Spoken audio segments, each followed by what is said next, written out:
It's a devastatingly wet spring in Italy. Every year at this time, the wind drives massive rain clouds against the local mountains, unleashing solid sheets of rain. But the rain seems even more relentless this year. It soaks Mount Sarno's delicate soil base, which loosens from the slopes. A torrent of devastation is about to be unleashed on the inhabitants living below. In the village of Sarno, photographer Roberto Robustelli is at work when he hears a frantic commotion outside.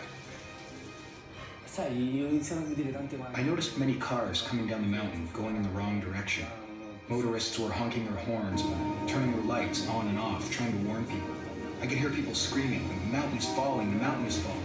I thought to myself, what does this mean, the mountain is falling?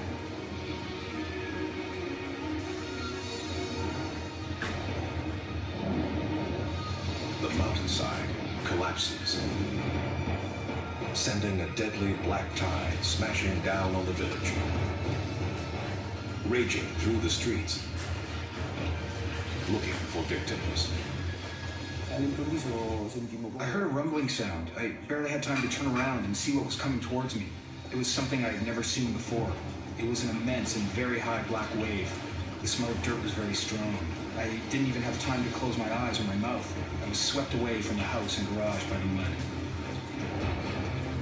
The mud picks up momentum, smashing into Roberto Robustelli, ripping him off his feet. I had blood on my face and my head hurt a lot. I had banged my head against trees and parts of houses. The mud had turned me around in circles. I wasn't sure where I was for a while.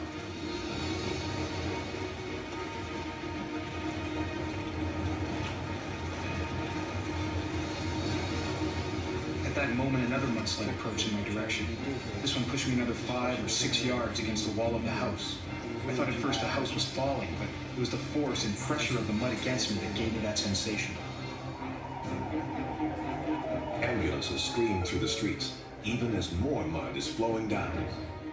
Dozens of small towns along the coast, Quindici, Sarno, Episcopio, are engulfed in mud. The continuing rain not only threatens rescue efforts, but also brings fear of further slides. The mountains of coastal Italy are particularly vulnerable during the heavy spring rains. Housing developments encroaching up the hillside have weakened the fragile bond between the soil base and the mountainside. Lieutenant Gabriele Di Stefano of the Italian Red Cross recovery team points to the unusual topsoil. Questo tipo di frana è un tipo di frana molto diffuso qui in zona.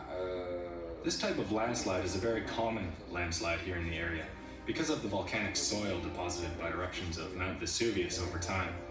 Essentially, it is made of ashes, small pebbles of pumice stones, as well as larger ones that come free when there are volcanic eruptions.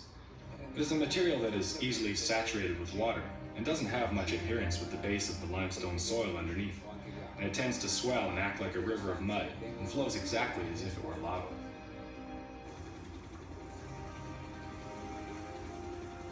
As the mud flows abate, the sun comes out, baking the mud as hard as stone, hampering rescue efforts. One of the rescuers, Salvatore Solentino, is both exhausted and frustrated. It is very difficult to deal with a catastrophe of this type, much more difficult than an earthquake. Mudslides are like floods. They fill every possible opening with mud and water. Unlike an earthquake, there is literally no place to hide. Oxygen is cut off almost immediately, and the victims have very little chance to survive.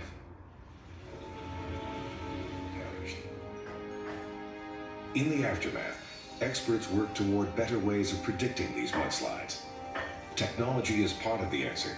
Helicopters circling over Mount Sarno use infrared cameras to identify the thinnest layers of soil base.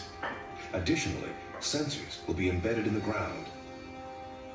Quindi il primo tipo di sensore che abbiamo qui è... One type of sensor is pluviometrical, a sensor that measures the quantity of rain that falls in a concentrated period of time and allows us to determine if it's necessary to begin evacuating the people that live under the slopes prone to landslides. Se è il caso, se è opportuno.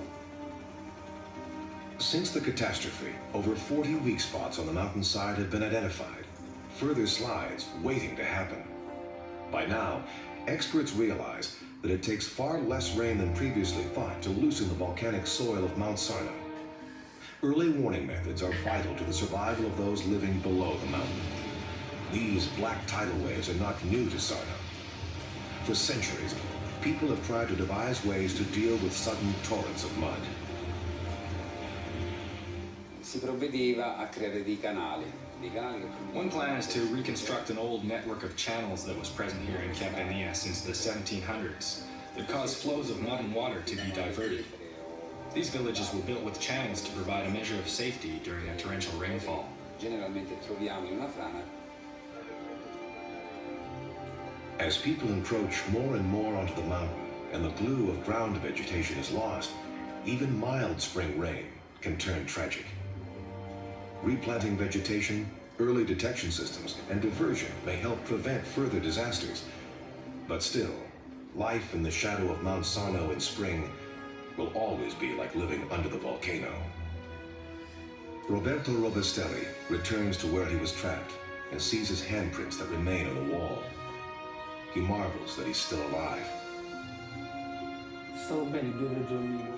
You could never imagine, how could anyone imagine, such a thing happening? Experiencing something like this really makes you think about what it means to be alive.